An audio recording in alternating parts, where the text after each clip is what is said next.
All right, hey guys, today I'm going to show you how I turn this block of wood, this one in particular is walnut, into a pen using this lathe right here. So I have a slimline pen kit is what I'm using.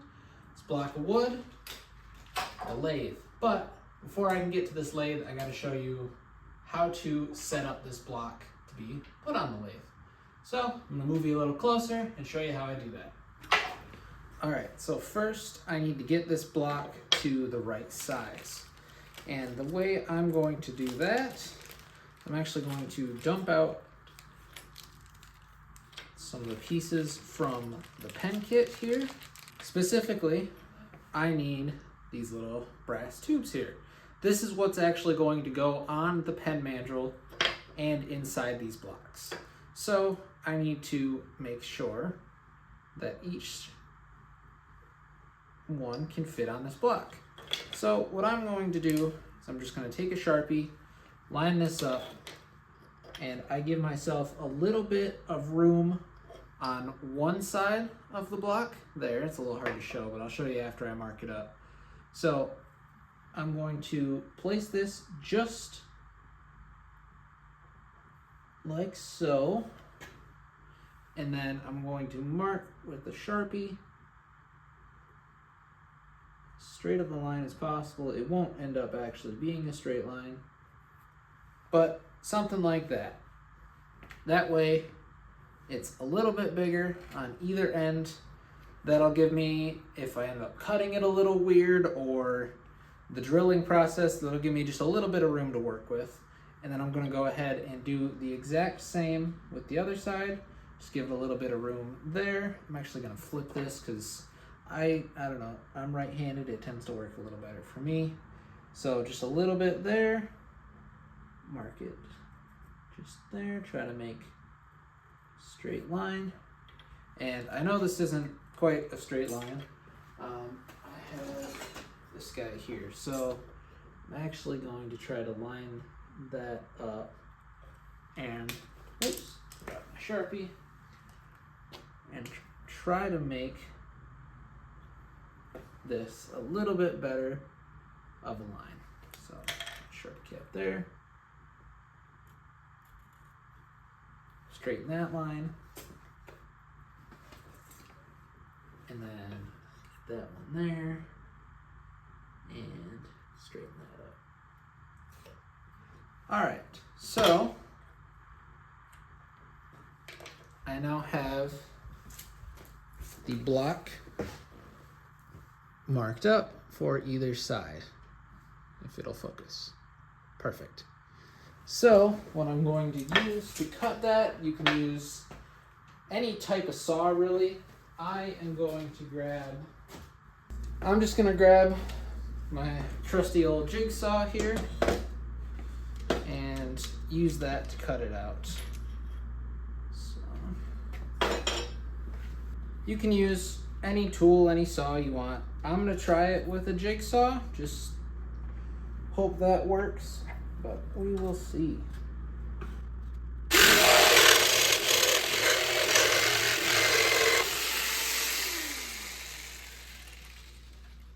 Got that piece cut. I'll try moving that out a little bit. I just have a little bit to shave off right there.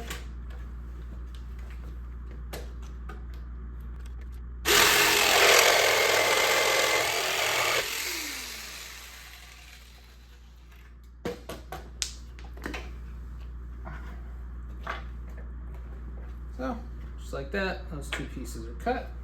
All right, now that I got those cut, I am going to find the middle of this block. And the way that I'm going to do that is with the square you see, and I'm gonna hope that this pen right here still has some life to it. So I'm going to try to line up the corners there, draw a line, and then I'm going to go to the other corner and draw another line. And in theory, that where the point marks, or sorry, where the X's intercept, that should be the middle point. So I'm going to do that again on the other block. So that should roughly be the center. I know there's 101 different ways to do that. That's just how I can do it, or at least how I know to do it with the tools that I have. So now that I have those marked out, I have to drill them out. So what I'm going to do is use this handy dandy drill press that I got off of Facebook Marketplace that I have used maybe twice, so bear with me. I'm still very new with this tool, so I'm gonna try to keep my fingers away for as much as possible. All right, so I'm going to flip that on.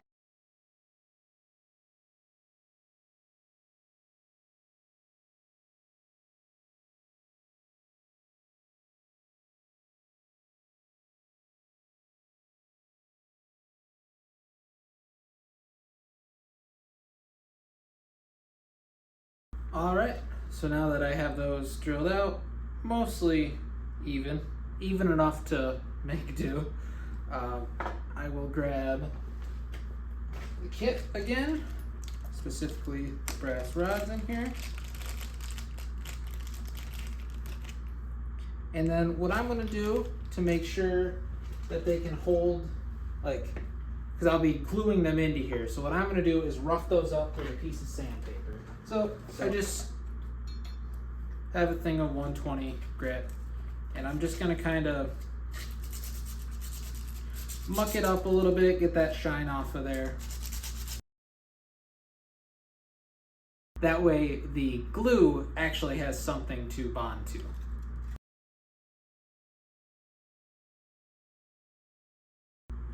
All right, so those are all mucked up, or roughed up, I guess. And then I have a 2-part epoxy that I'm going to put in there. This sets pretty quick. This is just some Gorilla epoxy. I also have some off-brand Harbor Freight 2-part epoxy. These work the exact same. You just, here.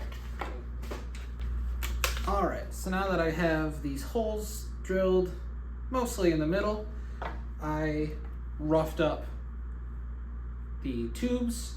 I have a little bit of just some Gorilla 2-part epoxy right here. So you just need a very little bit, and this does have a quick setting time, so you do kind of have to work with a little bit. I just grabbed some toothpicks to mix it up. I probably would have preferred if I had some popsicle sticks or anything like that, but I, in all this mess, don't have any laying around. So I'm just gonna squeeze just a very little bit. Sorry, my head's probably in the way. Squeeze out just a little bit of that. I'm gonna put the cap back on right there as best as I can, and then mix that up.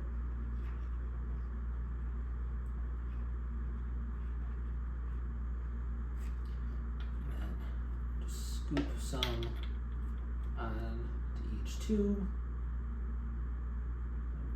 If I were smart, I'd be using gloves to do this,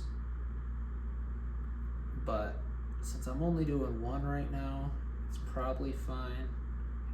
So I just smear some onto a bit of the tube there, and then just put it in the block, and I am twisting as I do so. That way it fully coats the inside there. There we go. Now that fits all the way inside. So I'm trying to not have any of it go in the actual tube itself. So there we go. That one's good. And now let's grab the other tube, scoop some of this.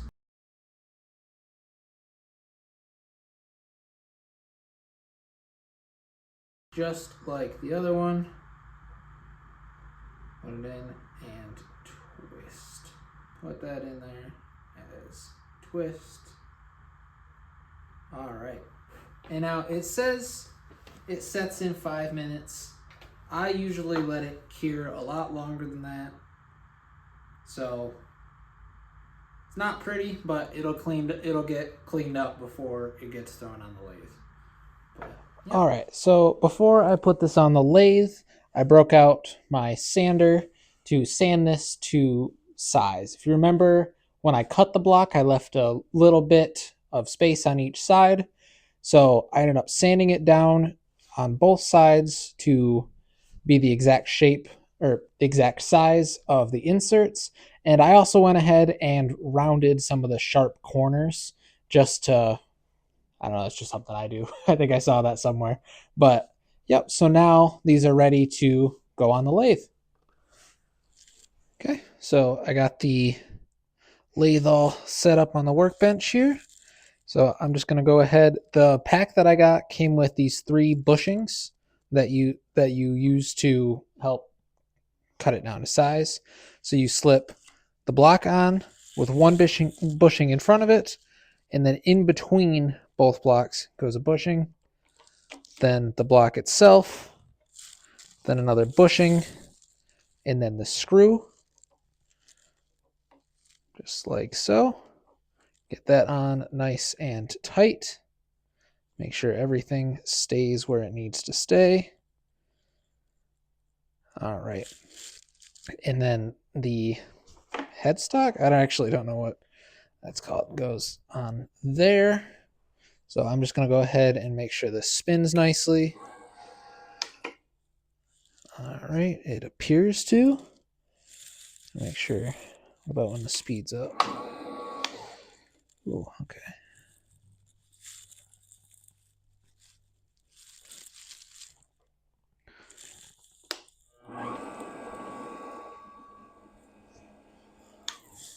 All right, so it looks pretty good. So I'm going to go ahead and move the tool rest right there. Make sure that's nice and tightened. And then before I start, I have a mask here. It's a little dirty. And I have this canvas vest on. You can tell that it's been pretty well used. But I'm just going to go ahead and throw these on for just some extra safety. All right. Now that I'm all geared up, I'm just going to go ahead and start.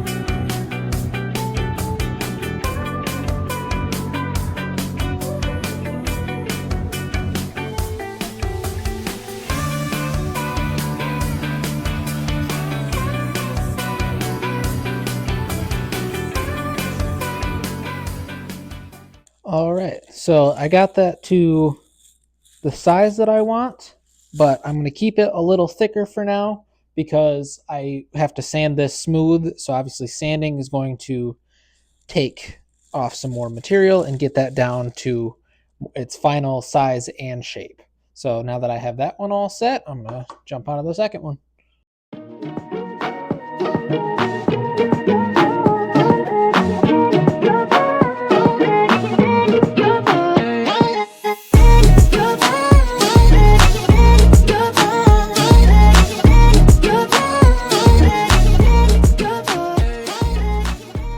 All right, got that one to size too. Now to start sanding. All right, so now I gotta sand this, and for that I'm going to turn this at a lower speed than what I was taking pieces off, and I'm going to start at a low grit going all the way up to a high grit. So I have 80, 120, I have 60, I think this is 60, 80, 120, 220, 400, and then 600. So, yep, starting low and then getting to higher. So, let's go jump right in. Still have my mask on for this just in case.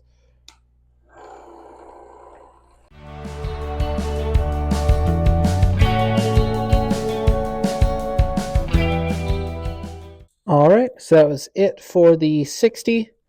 And what I'm doing here is I'm trying to flip that up so you can hear me a little better. So what I'm doing here is I'm trying to sand these down to a more, obviously to get them smoother so it feels better when you're writing with it, but I'm also trying to get to the size of the bushing so when you put the pen together, there's no overlap in the kit itself. I'll show you that more a little bit later, but moving on to the next grit of sandpaper.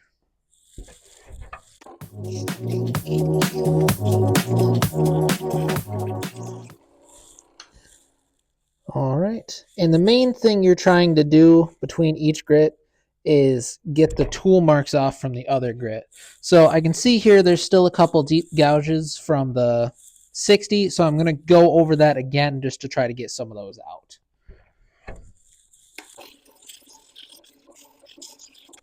All right. That looks a little bit better. Let's jump to the 150.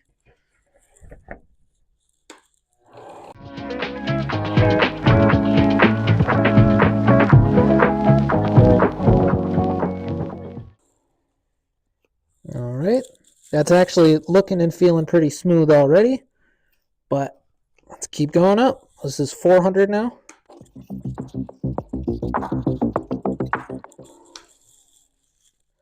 All right.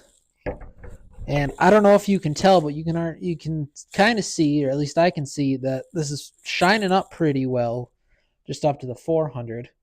But I'm going to jump to the 600, and then I'm going to show you guys a trick that I use to make this pop even more.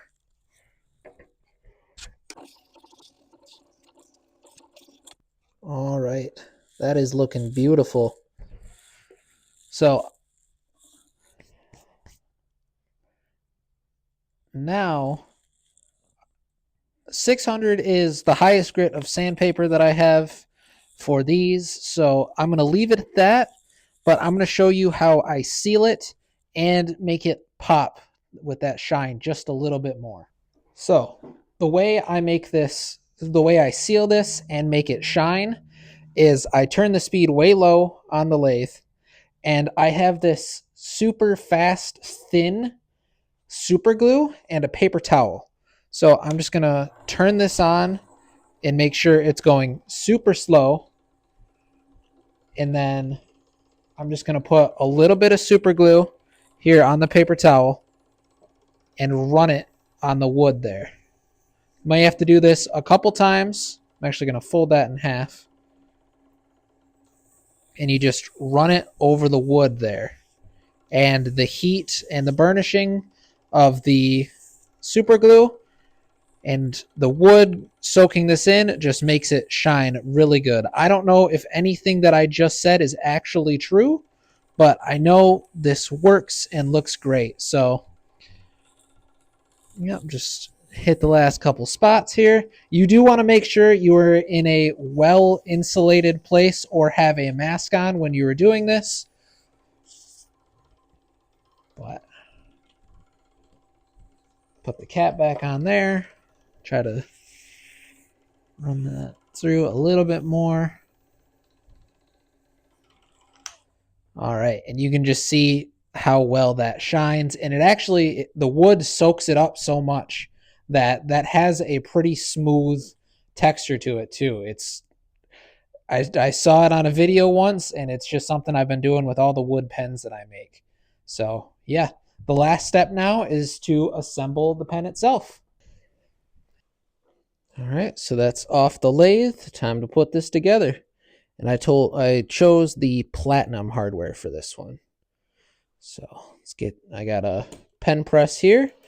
Makes my job so much easier than what I was using, which was just a clamp. So since I'm making more of these, I decided to splurge and get myself a pen press, and it was a great investment. So you just line up the hardware there, flip these down to the level you need it, and then you just use this lever to press, and just like that, that piece is in there. So I have the instructions sitting right next to me because those are very handy too. So first is the pen tip, then is the twist mechanism. So it has a little indentation line there that you use to press. You press into the block until you get to that indentation line. So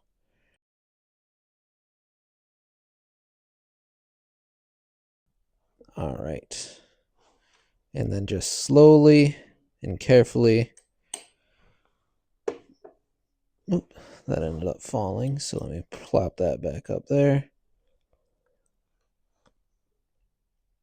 There we go. Just carefully press that until that indentation line right there. Awesome. And then now that middle piece goes in, and then the actual ink cartridge just twist in there, and then just like so, though the cap and the clip go on, and then I'm going to choose to put it there, line that up there, and press. And then you just put these two together. And just like that, you got a pen that writes. There we go, hopefully. There we go. So just like that, that pen is all done.